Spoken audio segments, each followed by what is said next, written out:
Hey guys, it's me, Seren, back with another video. This is going to be my fourth and final review, Roots recap. I hope you guys enjoyed these videos. I know they're really long, but hopefully you guys enjoyed them, and hopefully for any of you that haven't watched it, this will inspire you to watch the series, or, the remake or the original, or to just, kind of check it all out. Spoilers. I know that I said that I'm going to try not to have too many spoilers, and I have been really trying not to have too many spoilers, but there's going to be a lot of spoilers because there are some twists in this episode that I feel like need to be discussed, so there are going to be spoilers in this one for sure. So, going back, we open in England. As we saw at the end of episode 3, George was forcibly taken to England. Now, this is not explicitly addressed, but at the time when George is taken to England, slavery had already been abolished in England. So I don't think that George was taken to England as a slave. This was more of a sense of indentured servitude, where he said, you're going to come with me to England and you're going to work off Tom Lee's debt. Because as we know, Tom Lee bet everything. He bet his whole, plantation on this fight that George ended up losing. Now, I want to get into that a little bit. A lot of people, when they hear the word slave, they think that all slavery is exactly the same. All slavery is not created equal, my friends. There is a huge difference between indentured servitude, which can be called a form of slavery, and, prisoners of war, which can be called a form of slavery, the form of slavery that was practiced by the Greek and the Romans, that Greco-Roman idea of slavery that we saw in Gladiator and things like that.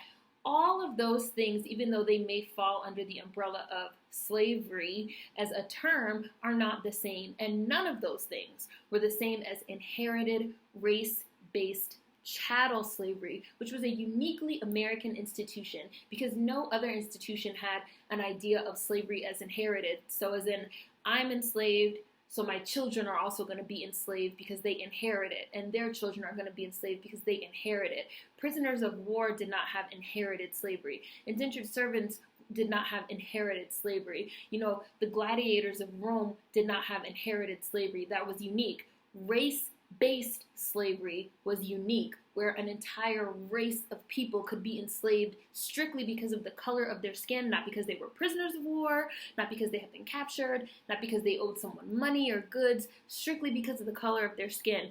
That was unique. Chattel slavery, the idea that the enslaved are no longer people, but that they are now chattel, they are goods, they are property, they are collateral. That was unique. That was not the same as indentured servitude, where you're still considered a person. That was not the same as prisoner of war, where you're still considered a person. That was not the same as gladiators, where you're still considered a person. That's not the same as Irish slavery, where you're still considered a person. So every time you people say well, the Irish were slaves, or they had slaves in Greece, and they had slaves in Rome, and everyone had slavery at one point or another. Why do black people talk so much about slavery and act like they had it so hard? Because inherited race-based chattel slavery was a unique institution and uniquely fucking cruel and barbaric, and it was not the same. Even though you want to put all those under the umbrella of slavery, all slavery was not created equal. So I really wanted to get that out of the way, because now for everyone that watches this video, the differences. That was like a crash course. I will have links in the description box, but you know that there are differences. There is nuance. Context matters. You can't just say, well, everyone was a slave at some point, so it was fine. It's not the same. It is not the same. So I feel like it's implied that George is taken to England more of an indentured servant than as a slave, because slavery, in the sense that we recognized it in America, had already been abolished. So we open in England. George is a much older man. I want to say 20 years have gone by. George is a much older man. He's still fighting chickens for the Englishman that, got him for Tom Lee's gambling debt. And he's basically paying off the debt. He's still talking shit. He's still winning nearly every match. The English love him. He's kind of fallen back into his old ways, playing for the crowd. He's charming. He's funny. He's charismatic. And every time I watched his character, even in episode 3, I just thought, gosh, this is how so many black people are. We laugh to keep from crying. We joke around. We have this wit. We create. We have this spark. we're on Black Twitter and we're creating culture and we're creating slang and all different types of music. And, like Black folks just have that little something extra, It's like the only thing that white people have is that they're white, which is why they had to create a whole entire system of privilege and benefits around whiteness, around that whiteness and nothing else. So he questions the Englishman, like, when am I going to be able to go home? Like, it's been like 20 years, I haven't seen my family. And the Englishman says, I promise I'm going to send you home when you've earned enough money to pay off Tom Lee's gambling debt. Now, he doesn't say when that will be. He says, I will only tell you when the time is right, So again, slavery is illegal in England by this time, so George is in a state of indentured servitude more than anything else. He's an indentured servant, he's paying off a debt, and when the debt is paid off, he will be freed. This is different than inherited race-based chattel slavery.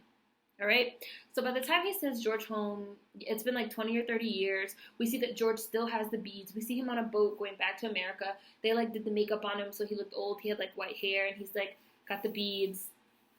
And he's worrying about his children, who grew up without him. And we see this really interesting parallel because George never had a father, right? Tom Lee was his father, but he denied George. So George grew up without a father. And when George and Matilda got married in episode 3, he said, I'm always going to be there for my kids and I'm going to be a father to them. And, his 7 children ended up growing up without him through no fault of his own, even as he had promised to be a father to them.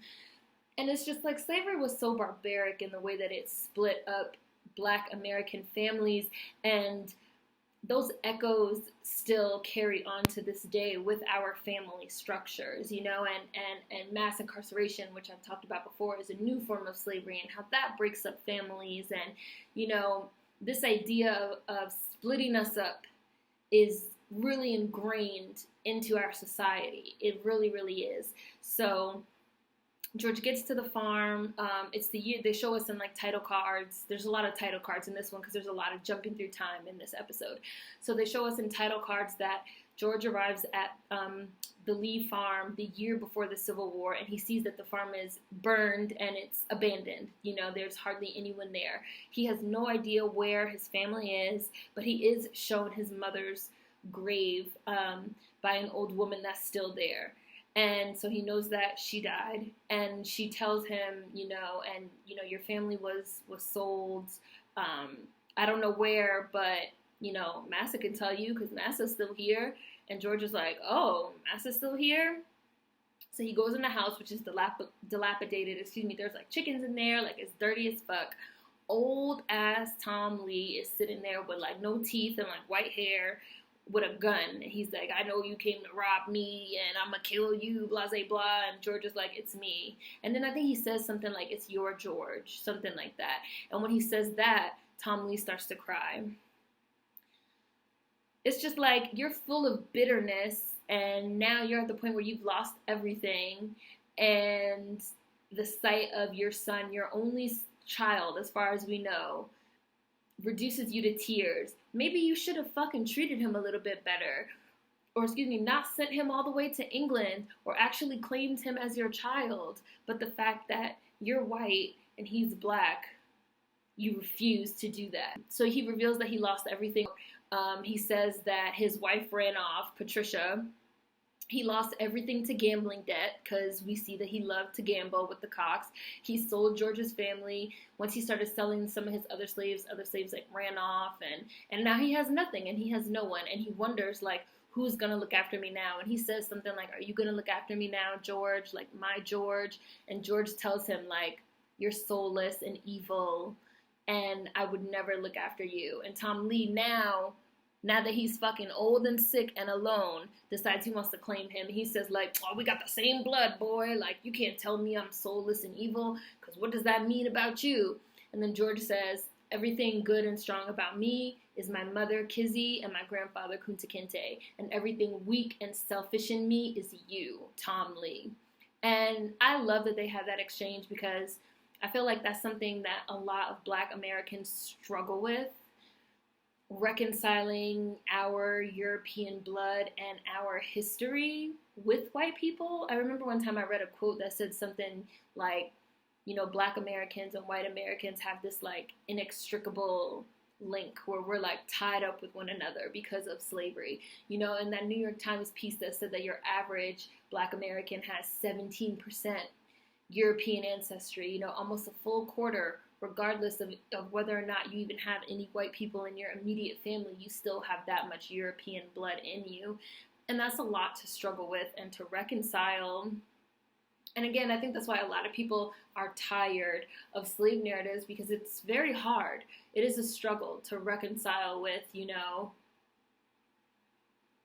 having that, you know, what is good in me, what is bad in me. I have this much genetic markers. You know, we have the genetic markers of slavery inside of us. You know, we really, really do. And that can be a struggle to deal with.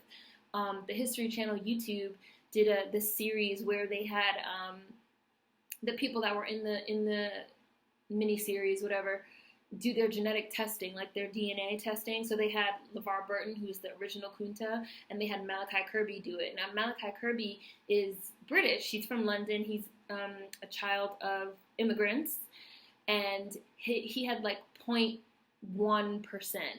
literally like 0.1% European blood. LeVar Burton, who's a Black American, had like 21% European blood. You know, it's inside of us, and it's something we have to reconcile with and we have to move forward with. So I really thought that was a good scene between George and Tom, where George says, you know, like, yes, I am your son. We do have the same blood, but everything weak in me is you, and everything strong in me is Kizzy and Kunta Kinte and Belle and the people that are surviving. Everything weak in me is you. So I thought that was really, really cool and interesting. So he leaves Tom there. We see George's family at the farm where they are now. They don't know that George is back. They're just kind of like living out their lives. His youngest son is named Tom because he agreed to name one of his children Tom, which, as I had spoken about in episode 3, caused a whole big thing. So we see Matilda. She's still with her children. Is 4 of them, and we find out later on that 3 of them have been lost. Basically, they were broken up. So we see Matilda talking to Tom. Tom has recently been married. He's married to a girl named Irene, which I'm going to get back to Irene. So bookmark that. Matilda tells Tom, you know, you have a big heart just like your father, because he's like helping somebody. He's a blacksmith, and he's like helping somebody. And Tom says, I'm nothing like my father, and I wouldn't do anything foolish to anger our master and get sold away. And so we see this cycle perpetuate itself of anger towards absent fathers. Even though George swore that he would not be an absent father, he was, through no fault of his own. And again, we see this cycle of anger perpetuate itself, and we still see this cycle perpetuating itself now. This is a generational pain and trauma being passed down that is still passed down today. Something to think about. So Tom is a blacksmith. He has papers to travel around the state because he's a gifted blacksmith. I saw another review of Roots that talked about how it showed how important it was to be specialized in a trade. So like Tom is a blacksmith, so he gets privileges like having papers to travel around the state doing blacksmith work for the master. George has this way with birds, so he gets to not be in the fields, and he gets this permission to like go to the different cockfights and to meet different types of people and to wear different types of clothes. We saw that Fiddler had this specialization where he could play the violin, and so that allowed him to live in the big house and participate, you know, go to parties. And Kunta Kinte, who had this way with horses, so he was able to not have to work in the fields, and he became master's driver. We see the importance of a specialization, of a skill, of a trade, and how important that has historically been for Black Americans. And I feel like that's something that we've lost a bit in modern day, because now everything is about you go to school and you get this degree and you make all this money. And I've talked before about, you know, the importance of, I personally feel like our education system is broken. It's obviously revisionist white supremacist history, but even now with Common Core and the standardized tests and the extreme measures of discipline, and, you know, the cards are stacked against Black kids from jump in the education system. And the concept of go to college and make a lot of money and get a high-powered corporate job and a CEO job. I mean, that's dying in the United States of America for everyone, but especially for Black children, that's something that's never been exactly viable for us, because so much of that relies on nepotism, and it's not what you know, it's who you know, and unpaid internships, which require a certain amount of privilege to even get, because who can fucking afford to work for free? Someone that already has a certain amount of privilege, that doesn't need to work for money to eat.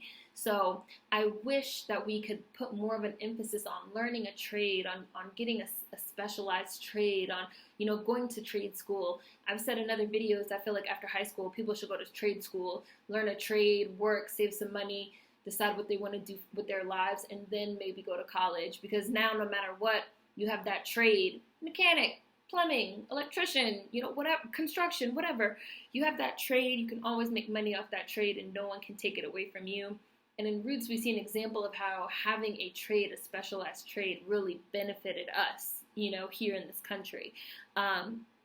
So Tom is a blacksmith. He has papers to travel around the state. He sees that a free man, another blacksmith that he works with, has been hiding a runaway slave. They reveal that he's been hiding him for 7 years, right? That he's just been kind of like around on the plantation and getting him food. But he's saying, the freeman says, you know, I have to leave North Carolina, because the farm they were sold to is in North Carolina. He says, I have to leave North Carolina soon because it is not safe for freemen here anymore. Similar to what was said when Kizzy's, you know, man, the freeman, had to leave. Similar to what I talked about then of, do you have your papers, and curfew, and niggas not on the street after dark, and too many niggas standing together in a crowd, we're gonna call the police.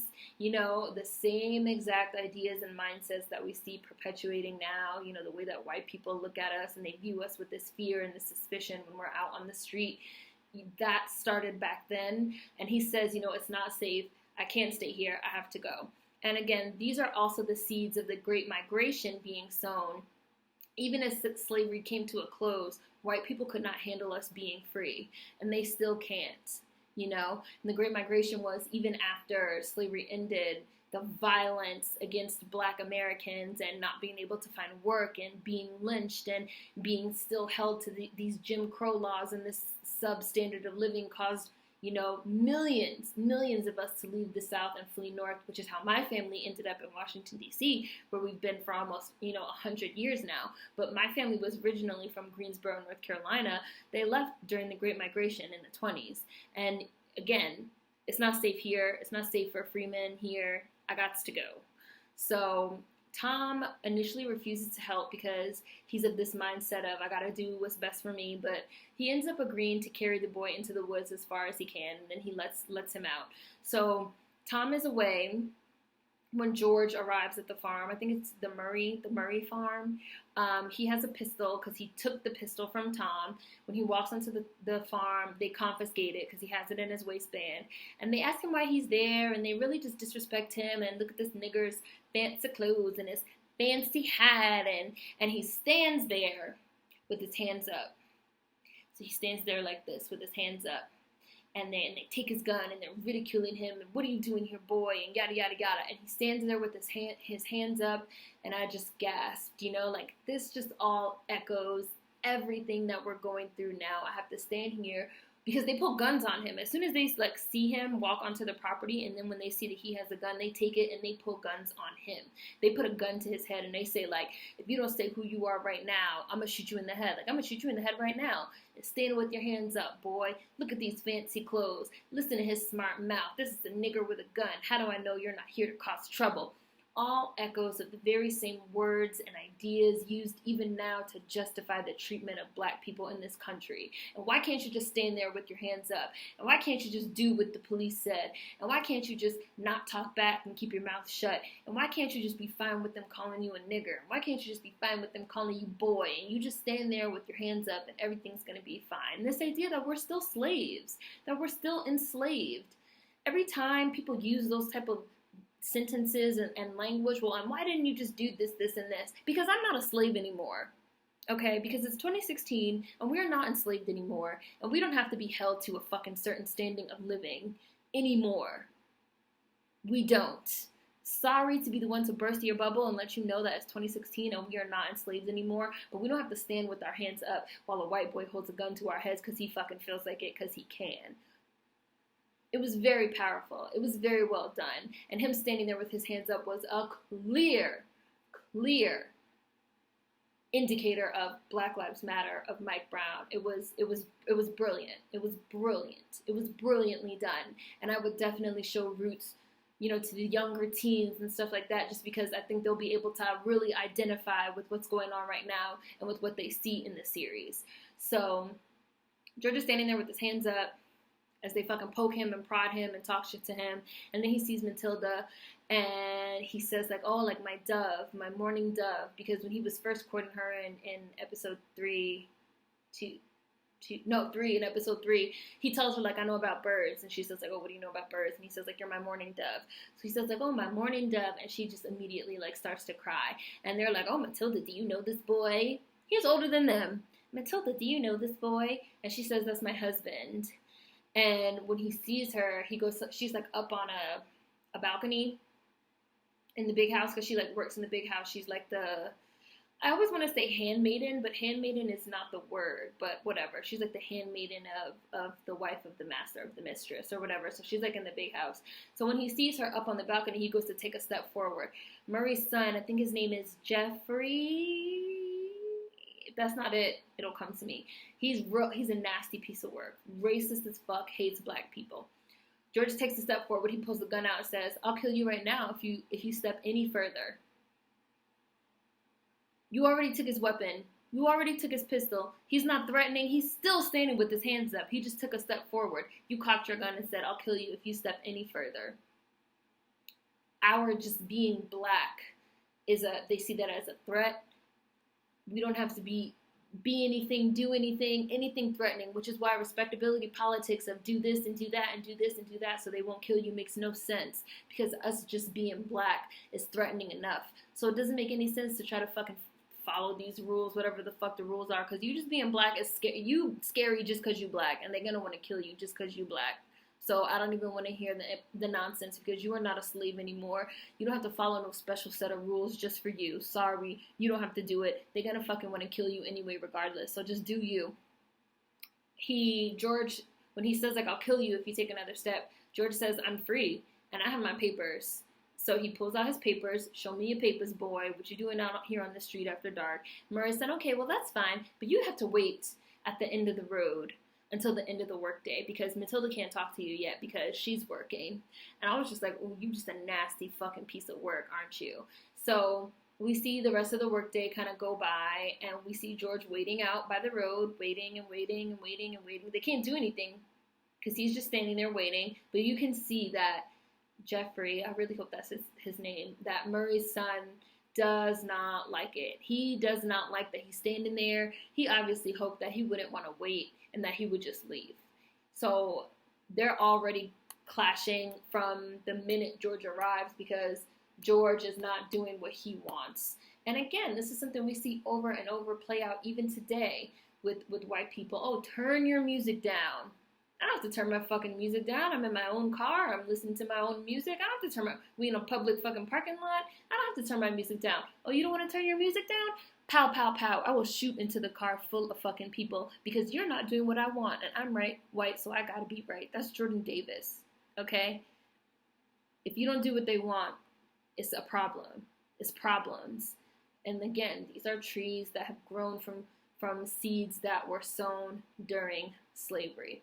So we do see a female slave, a black girl with straight hair, which I felt was important while watching it, even before I even knew who she was, because they really made a point to show her. And it ends up turning that is Irene, who is Tom's wife. I'll get there. So at the end of the workday, Matilda and George are reunited. Then we see him reunite with his children who are grown. So even then it's like bittersweet, because 3 of the kids are just gone. They don't know where they are. They're just gone. They could be anywhere. So we meet Irene, Tom's wife, who's part Cherokee, and she's pregnant. And we see George like touch her hair and say like, oh, I see you got that like Cherokee hair. Now that's really the only explanation that they give or example. I wish they had gone more into her backstory of who were her parents and how did she end up there, because they make a point to let us know that she's a Black Native American. But I did like that they at least showed a Black Native American, because Black Native Americans do exist. So he learns that Tom is a blacksmith that travels all over for their master. And Irene says something like, Tom, is skilled, and he's like one of Master's favorites, and he gets paid, and he's saving to buy our freedom. And it's funny because 20 years ago we heard George saying those words, and I fight cops, and I'm gonna save up my money, and I'm gonna buy my freedom. I'm gonna buy all of our freedom. But George is jaded now. It's been 20 years. He's learned his lesson. He immediately responds, "A slave can never buy his freedom or anything else ever."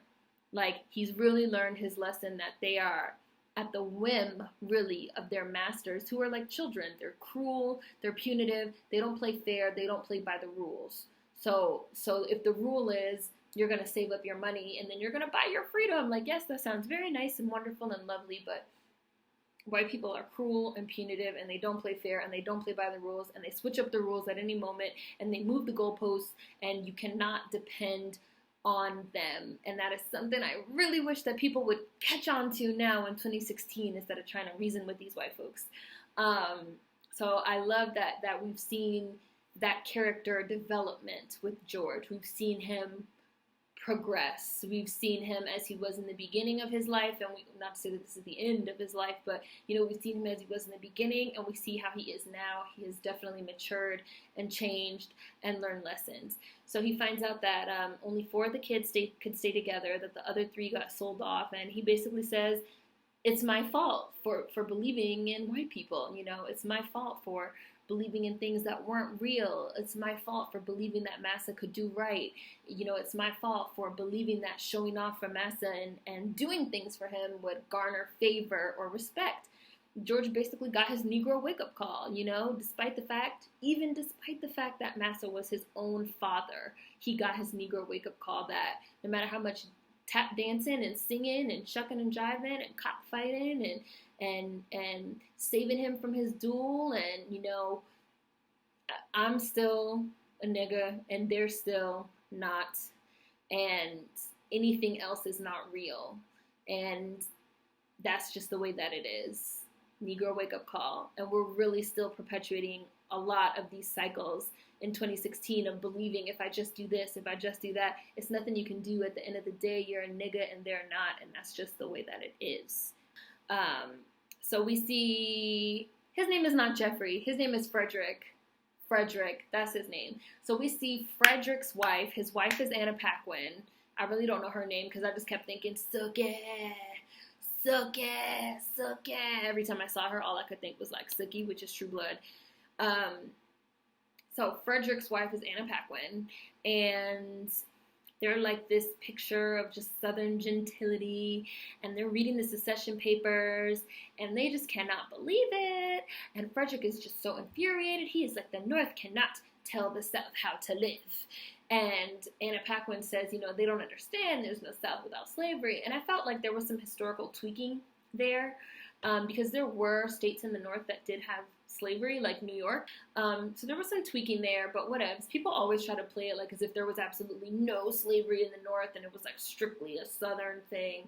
It was outlawed in the North a little bit earlier, but please don't think that there were not slave fucking sympathizers in the North, because there 100% were.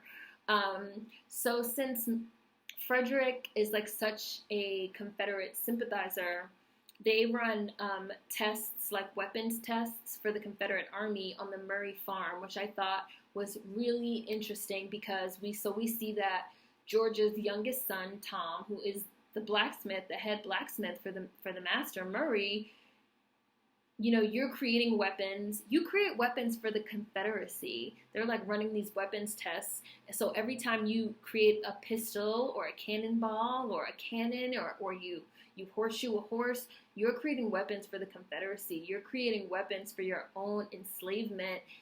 And really there's nothing you can do. Again, the cruel twists and the sick irony of of slavery and the things that people were forced to do. And again, Tom has really been traumatized by George being taken away to England, because he says, well, I have to do it because I have to make Massa happy, because I can't do anything foolish and get sold away like my father was, you know? So we see this mindset from then being instilled in black people of again, white people are like children, how you try to like keep children calm and happy so they don't throw tantrums. You try to like keep white people calm and happy so they don't throw a tantrum and kill you or rape you or cut your foot off or sell you away, you know? Tom gets back from his trip. He sees that George is there. He's furious. He's just filled with anger. He doesn't want anything to do with him. While George is trying to talk to him, a cannon misfires because they're running these Confederate tests. Tom picks up one of the balls and he's weighing it in his hand, and he says the balls are not perfectly round, right? And Frederick's like, how do you know that? And he's like, I can tell. Like, he can tell just by measuring them with his hands because he has a specialty, you know? And Frederick's like, I don't believe you. You're bamboozling my father and giving us faulty equipment. And if you lie to me, I'm going to lynch you. And then he, like, walks away. Or he doesn't say lynch. He says, you know, I'm going to leave you hanging from a tree, swinging from a tree. I will say that the series shied away from the word lynch specifically. There's a lot of, I'm going to string you up. I'm going to leave you hanging from a tree. But they don't really use the word lynch specifically. Now, I don't know much about the use of the word, if it was common use in everyday language, but I did think it was interesting. I don't think we heard the word not once through the whole series. So, and I know that's a word that has a certain connotation, so maybe they didn't want to include it for younger watchers. But, you know, that's what it means when you say tie him up from a tree and string him from a tree. You're talking about lynching. So when Frederick says that, you know, oh, if you're lying, I'm going to string you up, and then he walks off, George says to Tom, now, clearly, Master Murray, Frederick's father, thinks highly of you, but you need to be careful about messing around with these white folks, okay? Because his son just threatened right here to lynch you, okay? Like, you think you that nigga because you the blacksmith, but you still just a nigga. Like, please relax. Excuse me. And Tom says, like, well, I stay on Massa's good side, so I don't have nothing to worry about. And George says, there is no good side of Massa for a slave. I was like, damn, George, you really learned a lesson. Like, you really learned a lesson. Like, we really see that this is not the same person that we were introduced to in episode 3. So George says, like, there is no good side of Massa for a slave, and that a master's trust dries up faster than rainwater in the sun. When I heard that line, I thought about when Kizzy said to him, like, Massa doesn't care about you, like, it doesn't matter. And I just remember thinking, like, and so the student has become the teacher. Like, Kizzy tried to tell George about Tom Lee, but he wouldn't listen. And now we see George, you know, trying to impart that same lesson of, like, don't trust these white folks on his own son. And it's just like, for me personally, the way that I feel about it even now to this day, people are either going to get it or they not. You can't force a Negro wake-up call on a nigga, and you could tell them as much as you want, but they're either going to get it or they not. For the whole entire first half of this episode, we see George keep trying to tell Tom and trying to tell him and trying to tell him. And George doesn't listen. Tom doesn't listen until something happens, which I'm going to get to. Until something specific happens that gives him his Negro wake-up call, and then he realizes, wow, these white people really ain't shit, and I have to do something. We learn that Anna Paquin, Frederick's wife, is an orphan. She owns her own farm in Raleigh, North Carolina. They call her book smart. They say she's, like, really smart and that he, like, fell for her immediately. And later on, we learn that she's running game on him. Basically, what ends up happening is we find out, now this is the big spoiler because this is like a twist, we find out that Anna Paquin's character is actually not like a Southern gentry woman, like how she's pretending. She's actually a spy. She's a spy from the North. She's undercover, and she is reporting back to the troops in the North on the movements of the Confederates in the South. She's reporting on the weapons that they're using because they're running these weapons tests, and basically she gamed him. She gamed him into falling in love with her. She gamed him into marrying her so that she could get access to their plantation because they're creating these weapons. And I thought that was a really interesting thing to include. I knew a lot of people weren't going to like it because I know a lot of people felt like that was like an obligatory good or nice white character, because we really don't see any good white characters except for her. She's like literally the only one. But spoiler alert, spoiler alert, spoiler alert, spoiler alert, spoiler alert. She dies. She dies. Frederick finds out what she's doing and he hangs her. And I felt like that was important to show because, and this is something that I've said before on Twitter, there are white people out there that get it. There are very few. There are some of y'all that watch my videos, and I've seen some of y'all in the comments section. You know, there are white people that wake up and say, you know, they realize what the fuck is going on and they unplug from the matrix and they decide that they're going to walk the path of unlearning, the constant path, because there is no end game. You have to, it's a constant path of unlearning and checking yourself and checking your privilege and entering into, you know, privileged spaces and using your privilege to spread awareness. And there are white people out there that are doing that. Jane Elliott, great prime example. But I said before on Twitter, other white people, the majority, they don't like that. They don't like those people. And inevitably, those people get punished. However they can punish them for being nigger lovers, or, you know, for waking up and unplugging for the system and not going with the status quo that is white supremacy, those people get punished. At University of Mizzou, there was a white teacher, a white female teacher, that was caught on video, like, shoving journalists out of the space, you know, like, you're not allowed here. She got fired. And I remember retweeting the article talking about her getting fired, and I had literally said, this is what they do. This is a message. So just like how they send us messages by leaving Mike Brown's body in the street, they send other white people messages too. This is what happens if you decide you want to actually fucking be a decent human being and unplug from this system and unlearn this fucking bullshit. You're going to lose your job. You're going to end up swinging from a tree right next to one of those niggas. You're going to get yours too. So that was her character. I mean, but even still, her character was not like a huge character in the story. Like, she was very, very small, very minuscule, and I really felt like the whole purpose behind her being there was to show that fucking white people that try are punished. But, you know, keep trying. So what else happens? They have a dinner party where George learns that every band in the county, in North Carolina now plays Kunta's Lullaby. And so in episode 1, when Kunta wanted to run away, we saw that Fiddler had played the song at a Christmas party, and that the white people just loved it. They ate it up.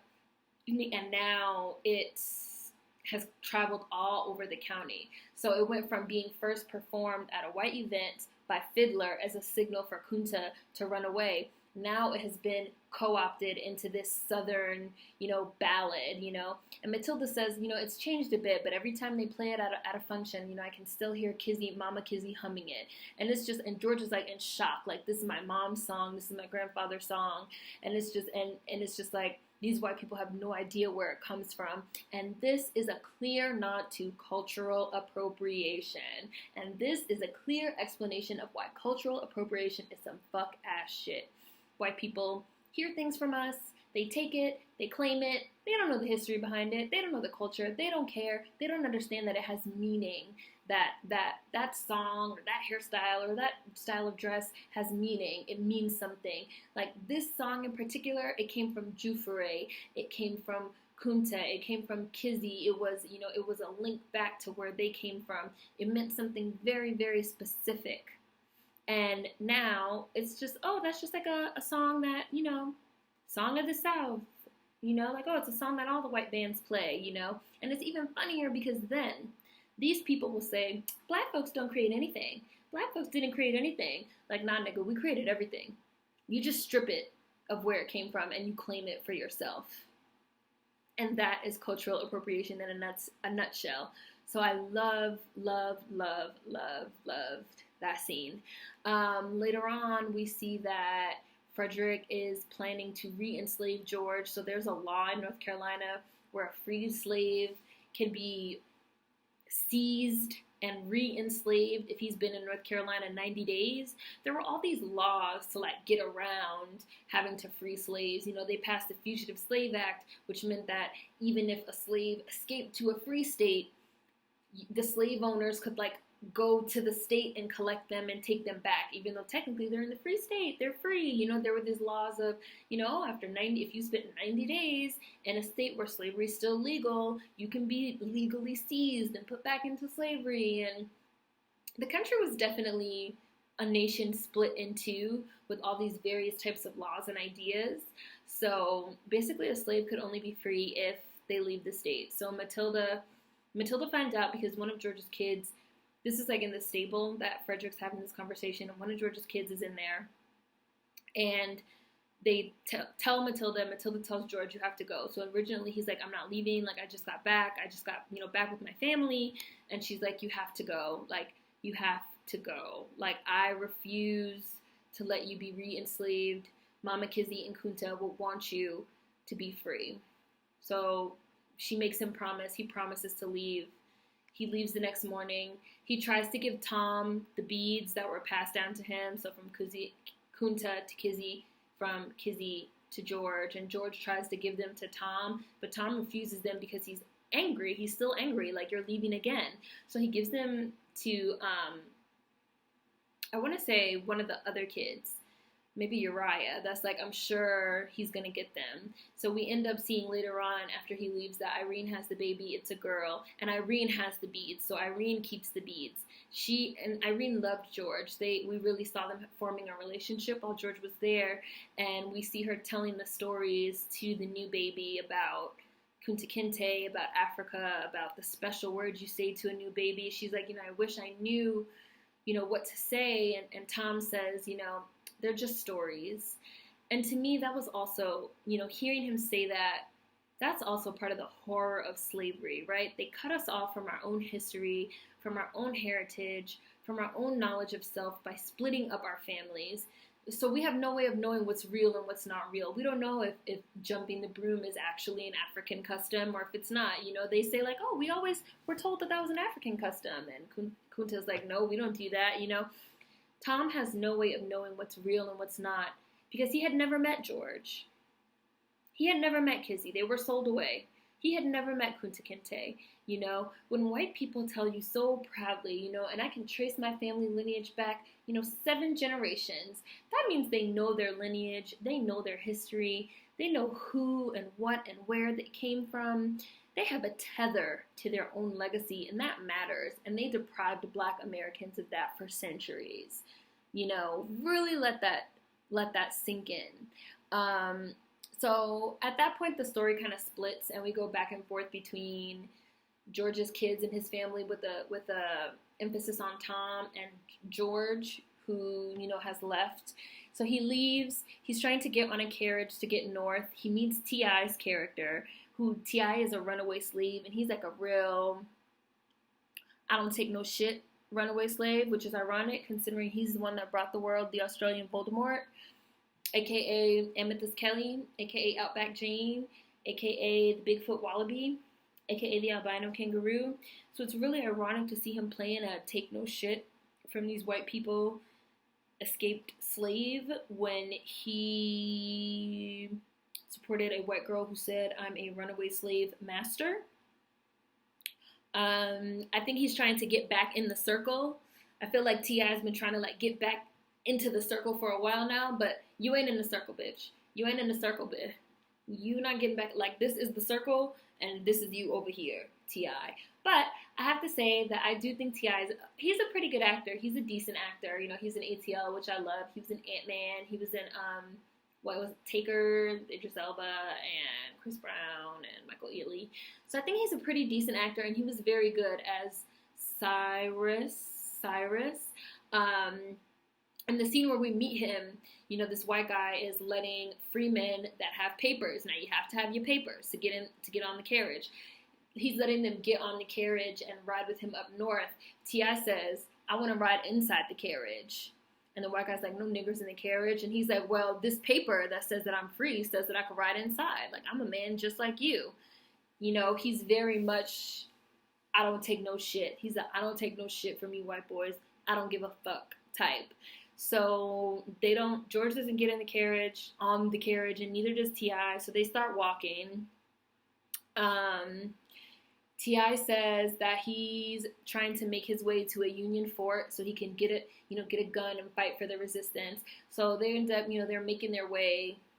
They end up, walking together and, forming this companionship to get to a Union fort so they can fight for the Union, so they can fight against, slavery, which is a parallel to when we saw Kunta Kinte in episode 2 fighting against America in the Revolutionary War. There's this fighter spirit, this warrior spirit, this idea of I'm gonna fight and I'm gonna keep fighting.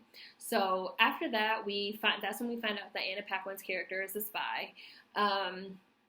She reveals to Tom that the way that we find out is she pretends she's looking at weapons and some ironworks, and she reveals to Tom, she's like talking out the side of her mouth like, I know you can read. Oh yes, show me those shackles right there. Oh, those look great. I know your whole family can read. Like, I've seen you guys reading out of, reading the papers out of the front. She's talking to him kind of like that. So we learned that Kizzy taught Matilda, who was taught by Missy, and Matilda taught all of the kids how to read.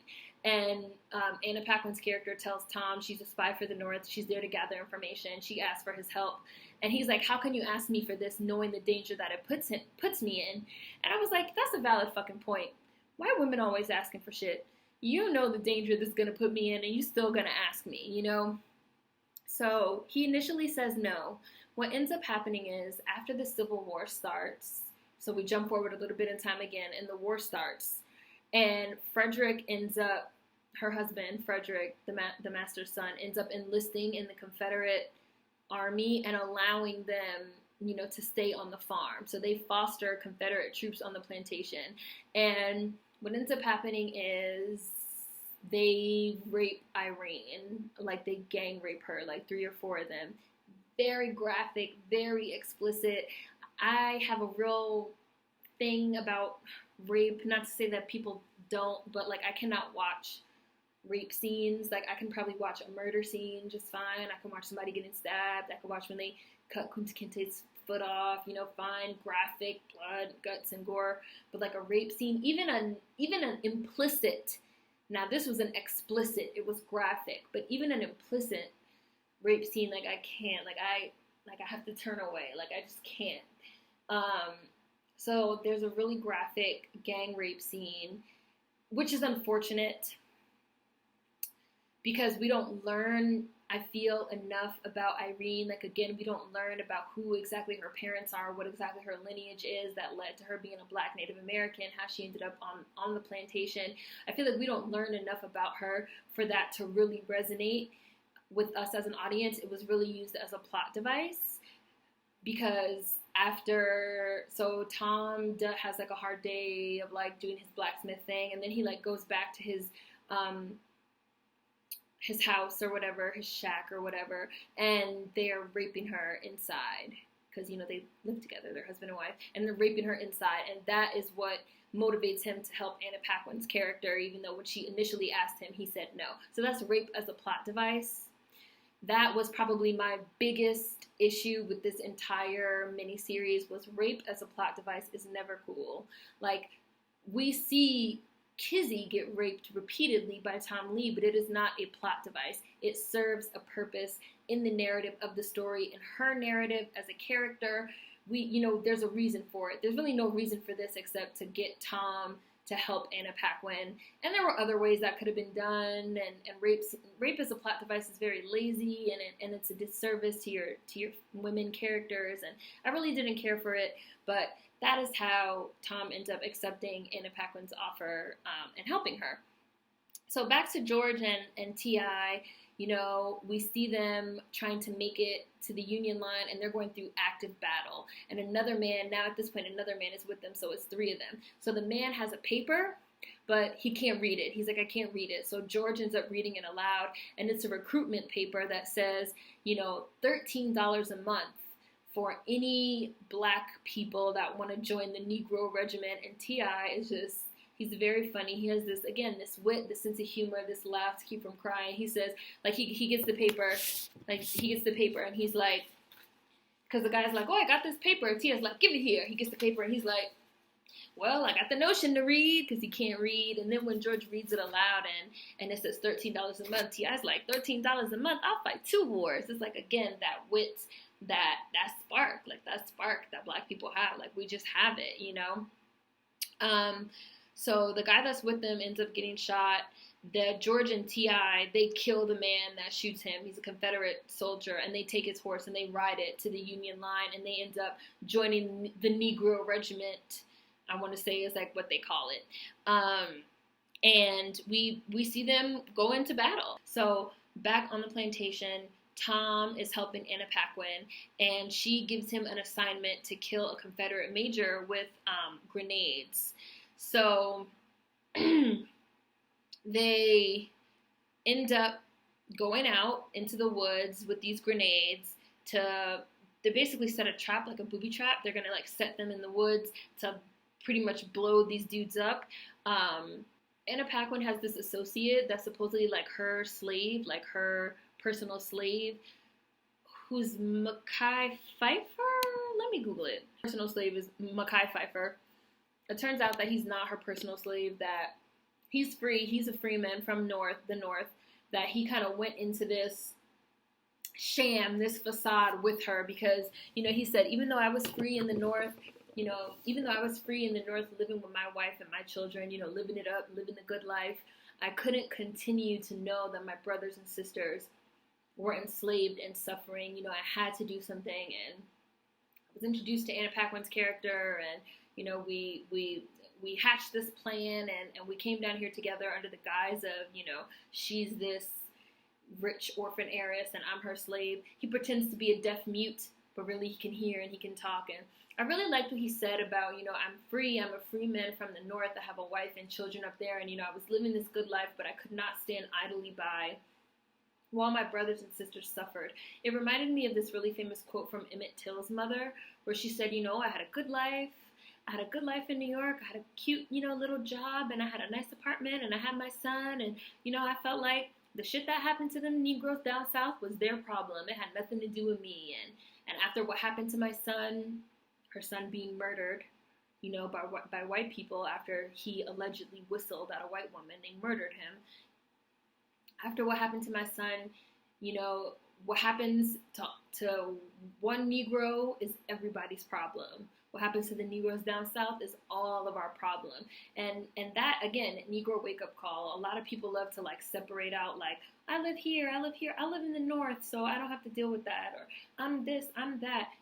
One person's problem is all of our problem, because we are really all in this together. So I love that they had, you know, that interaction. Tom asked him, like, you know, why are you here if you're free and you had a nice life up north? Because up to the rape of his wife, Irene, we see that Tom has really had this idea of, I'm going to stay on Massa's good side. And, you know, that's cool, what we would call a coon mentality. And I'm going to stay on Massa's good side, and I'm going to do whatever Massa wants me to do. And, you know, what happens to other people is not my problem. And then he kind of gets his wake-up call and realizes, like, even if it's not me, even if it's the person next to me, at some point it could be me.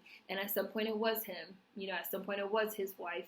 So I thought that was a really good thing to include, because that is the mindset that we all need to have. Like, yes, it's the person next to you, it's the person down the street, it's the person down the block, it's you. It's also you. It's you. So Jerusalem and Tom go into the woods with the grenades. They set them up. They kill the guy, but then they end up getting split up because Frederick shows up unexpectedly, and Frederick catches Mekhi Phifer. So Tom gets away, but Frederick catches Jerusalem, and that's when the whole scene of, he finds out that Anna Paquin is also a spy, which I knew that was going to happen. They were trying to play it like as if she wasn't, like as if she was trying to, like, play it off. Like, as soon as he came out with Jerusalem, like, he walked her out to the field, and he was like talking to her like, oh my gosh, there was this assassin, and you know, we caught one of the assassins, but we know there was another one because two people had to set it up, and this is the one that we caught. And when they brought out Mekhi Phifer Jerusalem, I was like, Anna Paquin, you better run, because like that's supposed to be your personal, you know, slave. They're gonna automatically think you involved. So she tried to like keep playing it off. And then Frederick was like, you know, tell me who the other one was. And she's like, there was no one else. Like, there was no one else. And I'm like, well, so then he's going to think that it was you. Like, come on, Anna Paquin, think. So what ends up happening is he strings up Mekhi Phifer to lynch him, and Anna Paquin grabs the gun off of he says like, oh, do it slow, I want to see him suffer. And Anna Paquin grabs the gun off of his waist and shoots him in the head and kills him. And he just gets furious. He's like, oh, you like care this much about this fucking nigger, blah, blah, blah. He fucking slaps the shit out of her. And then he fucking strings her ass up too. And hangs her. And he has to do it by himself because the other men won't help. And his father is furious. His father's like, not on my land. We don't kill women, you know. And we see that Anna Paquin has really played up her being a white woman with this like feminine guiles and this, you know, and I'm a dainty southern flower. And, you know, originally his father says like, no, like don't kill her. Like we could just send her away. Like we can just, you know, we can send her away to Richmond. The war has confused many good men and women and yada, yada, yada. And Frederick is basically like, fuck you, Dad. Like, I'm running the show now. I don't give a fuck. And he kills her. He hangs her. So, and that was the end of that. So, again, while this is going on, George and T.I. Cyrus are fighting. They're in the, like I said, the Negro Regiment or the African descent, battery of African descent, you know, something like that. They recruited black people specifically, which I love that they showed that, you know, they recruited black people specifically. Black people had a place in the war. You know, I love that they showed that because the first thing that white folks love to say is, you know, what about the white people that fought for you to be free? You should thank them. Like as if black people didn't fight for themselves. You know, this idea that we are without agency, this idea that we're just like meek and docile and need white people to do everything for us. This is an idea that came from slavery. It's an enduring legacy of slavery. Black people fought for themselves during the Revolutionary War, fought for ourselves during the Civil War. Someone said to me the other day, you should thank white people because white people are the ones that elected Barack Obama, when actually, in actuality, Barack Obama lost the majority of the white vote. The people that elected Barack Obama were the minorities. You know, like, black people have agency. This idea that we don't have agency and that we're children that need white people to do for us, you know, that was the product of pro-slave propaganda, books and movies that portrayed us, you know, as like childlike and like mentally fucking slow and like we need them. Again, that's not just an idea that came from nowhere. When people say that, well, what about the white people that fought for you to be free? What about the white people that elected Barack Obama? And you should thank the white people that did this, this, and this for you. This idea that we need white people to do for us, that we have no agency, came from slavery. That's where it came from. So I love that they showed them fighting and having their own sense of agency, and that they specifically even recruited black people to be in their own regiment. So we see a famous battle, the Battle of Fort Pillow. The Battle of Fort Pillow, where at the end, so the Confederates won, the Union troops, which was the regiment that T.I. and George were in, surrendered. George and T.I. didn't surrender. They hid instead. And we see that General Nathan Forrest, who's a very famous Confederate general, ordered his Confederate troops to kill all the black Union, all the black, you know, soldiers. So they shot them. They killed them all, hundreds of them. I read, I think it said it was like 300 of them. They killed all of them. So you literally see, so they're all standing there, black and white mixed in together, and they killed specifically the black people. Now, I thought that this was a really powerful scene, and this was something that really happened. And I thought this was a really powerful scene to include too, because again, you have white people that act like, oh, I'm in the struggle just like you. I'm in the struggle just like you. You know, I'm putting myself on the line just like you. It's not just like me. It's not the same. At the end of the day, I'm black, you're white. You know, the white people, even white people that are on the opposite side of that line, are going to go out of their way to help you, to protect you. You know, what the dad said to Anna Paquin, like, oh, don't kill her, just send her away, send her away to Richmond. That's white privilege. Even if you're fighting for me, you have to remember that I'm always going to be in more danger than you. And at the end of the day, even if we're standing on the same side of the line, they're going to kill me and not you. Very important thing to remember. And very important to remember even when dealing with your white allies and your white friends that swear they're exactly the same as you. They're not. With everything that happened in Orlando, may those people rest in peace. I was tweeting about it, and I want to say the governor of Florida, it's like white, straight cis male, said something like, this is an attack on all the people of Florida, and we're not going to take this. And I just remember thinking like, but it was not an attack on all the people of Florida. It was an attack on a very specific sect of people, and I'm really sick of this "we are all the same" rhetoric. I can't wait for this shit to fucking go out of favor, fly out the window, because we're different. Like, we're different. Oh, what did I tweet? Where's my phone? I want to read you guys a tweet. This was an attack on all of us in the state of Florida. I said, no, straight white cis male, it was not. When are we going to move away from this everyone is the same rhetoric? It's incorrect and dangerous. Everyone is not the same. Some of us are at higher risk than others, and mostly because of accidents of birth involving race, gender, class, and sexual orientation. And this is what was demonstrated right there in that portion of the Roots episode. We're not being targeted the same. We're in the same uniform. We're standing on the same side of the line, right next to each other. We're standing with our hands up. We don't have our guns. We've surrendered. But they specifically killed only the black people. They were specifically targeted for being black because we are not all the same. So stop it. Stop it. Stop it. Stop it. So, like I said, T.I. and George hid while they were doing that. T.I. ends up getting shot as they run away, as they escape, and George has to cut his arm off. So he cuts his arm off, which again is a parallel in the first episode. Kunta Kinte's uncle, who's played by Derek Luke, gets his arm cut off. We see that Kunta Kinte gets his foot cut off, which I also like that they show that, because too many slave narratives, you guys like to say, and portrayals of slavery don't show that, they show people like fully operational with all their body parts, and getting arms and legs and feet and shit like that cut off, ears and genitalia cut off was a very real part of slavery. And even post-slavery, Jim Crow era, cutting off people's arms and genitalia and fingers and using them as, souvenirs from lynchings and things like that. So I did like that they showed that. So George cuts his arm off, and as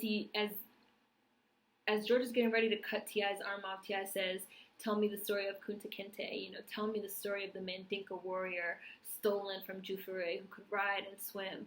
And George is telling him the story, and George is almost praying, to Kunta, which is something that we've seen before, that we've seen Kizzy do. And then T.I. says a prayer that his mother taught him. He says a prayer to his mother as George cuts his arm off. So again, we kind of see the parallels between the African and the American and where they meet. So we basically jump through time again, and one morning, the slaves on the Murray plantation wake up to find that the Confederate troops are gone and the war is over. And they're free. Someone runs into the farm and they're like, I was just in town, and they're saying the war's over and we're free. And that's why the Confederates are gone, and the white people are still there. So Frederick and his father and his mother are still there, but all the other white people are gone. All the troops are gone. And we jump through time again. There's a lot of time jumping towards the end. We jump through time again, and we see that the slaves continue to work on the farm because they have nowhere else to go. So they're no longer slaves, they're no longer enslaved exactly, but now they're kind of in a state of indentured servitude because their former owner keeps them destitute. They have to work in exchange for food and shelter, and they have to rent tools, and they have to rent materials to clear the field. So he's not paying them, but again, they're like indentured servants. Now, this is another form of slavery. This is not inherited race-based chattel slavery, but this is a kind of indentured servitude where you have to work off, oh, you're using the hoe to farm my land, but it's not your hoe. I'm lending it to you, so you have to work to pay that off. And the food that you eat during the break, you have to pay that off. And the houses that you lived in, you have to pay that off. And they have nowhere to go, so they continue to work, and they have no money because he's not paying them money. And again, this is indentured servitude. This is, they're not exactly slaves. They're not enslaved, but they can't leave. They can't go anywhere. Nuance. There are nuances. So we see that T.I. arrives at the plantation. He tells them the story of what happened to him and George. He says that after George cut off his arm, he carried him to a hospital where they met a man who was searching for help to protect his church from pillagers and murderers and white people, burning and looting, and they were calling them bushwhackers. So when T.I. says that, Tom says, I'm going to find him. I'm going to bring him back. We're all going to be reunited. So T.I. stays and Tom leaves. And then they have a really interesting scene where Tom has a vision of Kunta Kinte dressed in his all blue, because like I said, this blue color is really important. We see Tom have a vision of Kunta Kinte in the woods, and he follows the vision to a burned down church. And George is sitting outside, and we find out that George saved the people from in the church by chasing off the bushwhackers. And Tom is like, it's me, like, I'm here to, like, take you home, And George, we see that George has this interaction with this man where the man says, like, oh, like, who is this? He's like, this is my son. I'm going home with my son. And the man says, like, your father's very brave. Like, he saved my church. And, like, y'all be careful out there on the road. The war may be over, but some white men ain't ever going to let it go. They're never going to accept us being free, but we are never giving up our freedom, which just, like, gave me chills. I was like, this might as well be the tagline of 2016. Like, some white people might never let it go. They're never going to accept us being free, but we're never giving up our freedom, period. Again, we are not enslaved anymore. Like, we're just not. We don't have to live as second-class citizens and follow this certain set of rules and circumstances and blah, blah, blah. We don't have to. So, they make their way back home. They tell the Murrays, once George arrives, they tell the Murrays that they're leaving. So when they get back, George says, we're leaving. And Tom says to their master, Murray, like, we're leaving. Murray tries to convince him to stay. He's like, oh, I'll give you some extra chickens if you stay. And George is like, extra chickens? You could offer us money. Like, money has no color. You want to offer us, some extra chickens?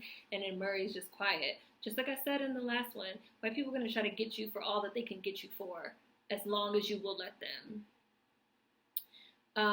Murray says, all right, well, I'm not going to offer you niggas any money, so wish y'all luck. He doesn't say the beginning part. When he says he'll give them chickens, George says, give us money. He wishes them luck. Like, oh, well, you called him a bluff.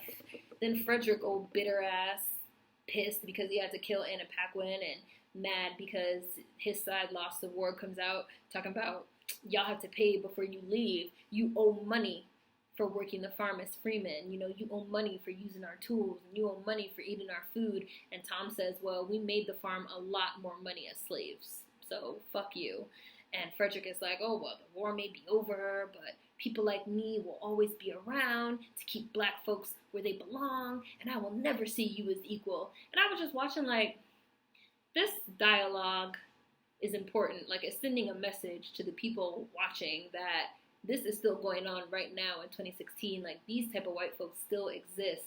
White folks that believe that the war might be over, and slavery might be over, and Jim Crow might be over, and segregation might be over. But, people like Frederick Murray will always be around to keep black folks where they belong.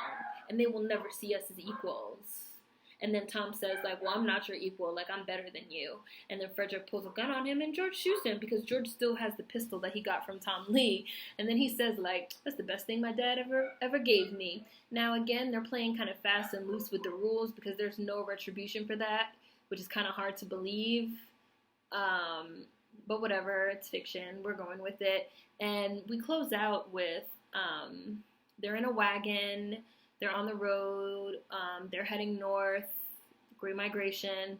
They're specialized. George is a cockfighter. Tom is a blacksmith. So they're heading north to find work. Irene has another baby. T.I. says he feels like he should leave because he's not family. George says you could be family if you want to be. And again, the importance of love, of Black love, of the love between us, of the families that we create, be it friends, be it blood relatives, the importance of sticking together to get through this thing called life, in the words of Prince. And the closing scene is they take out the new baby, who's a girl, to name her. Tom and George take her out together, and George says, I want to do it the right way. Tom says, I want to do it the right way, but, I don't know any Africa words. And George is like, well, I don't know for sure. Just talk to her. And Tom says, I don't really know any Africa words. I don't know the right thing to say, but I know you're my first baby born, not a slave. You're my first baby born that no one can own. You're a warrior. You're going to have to fight to remain free every day, because there's always going to be somebody trying to take away your freedom. And to keep this family together, I have to teach you who you are and where you came from and who I am. And I felt like these are words of dialogue. That's not just dialogue in a show. It's really meant to be words of encouragement to every Black person, watching. Like, you are a warrior. You're going to have to fight every day to remain free, because there's always going to be someone that wants to take away your freedom. And we have to keep our Black family together by knowing who we are and knowing where we came from and knowing the people that came before us and never forgetting, because that's what it's all about. And I thought it was a great closing and great words to close out, and it was just amazing. And I just really, really loved this series, and I think it's required watching, and I think it would also it's great for younger people, for teenagers, because that's who it's really for. Like, it's not like they keep saying, like, oh, Roots for a New Generation. Yes, it really is. Like, it's really meant to kind of, like, draw these parallels between what's going on right now and what happened back then, and to kind of teach, the up-and-coming generations that this is why this is important. This is why things are happening now. And this is what's important for you as a Black person, and this is why you need to watch it. So, last one. Hope you guys enjoyed them. We'll kind of be back, we'll be back to our regularly scheduled programming on Thursday or Friday with a regular video. I have a video already ready to go. So, yeah, links in the description box. Food for thought as always. See you guys next time. Peace.